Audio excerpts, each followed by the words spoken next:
即係遇到我哋呢啲又話要港女打卡啊，又去旅行啊，又樓價貴啊嗰啲。係啦，又話咩樓價貴又嘢咁啊唔生啦，又生咗又麻煩。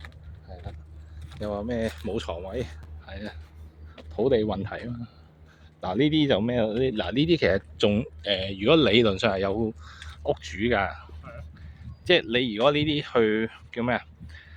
土地註冊處咧，佢嗰個契仲喺度啊。啊呢啲咪嗰啲，譬如話係好多年都斷咗咯，梯應該。斷咗啊！呢啲都好耐。梯跌咗落去個梯。係啊，失修啊呢啲。你俾下一代你搬唔住呢啲咯，有得住出邊有公屋都好啦。係啊。係啊，而家你話隔少啊？咩資源都冇啊。係咯。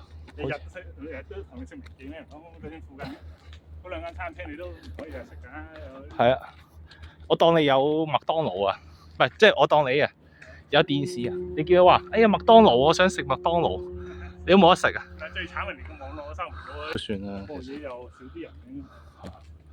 不過上次我都行到好入嘅。你有行呢個離開啊？係啊，嗰陣時好耐㗎嗰年。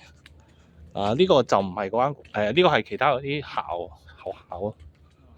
係。跟住啊。係。咁就走。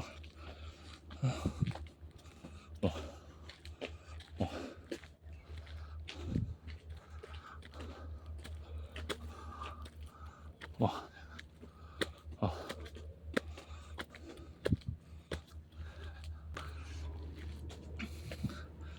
係啊，係啊，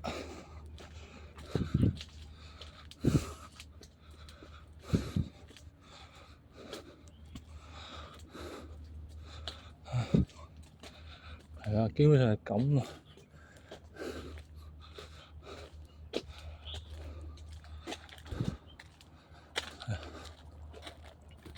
係啊，呢好似都冇乜咩喎，呢個真係。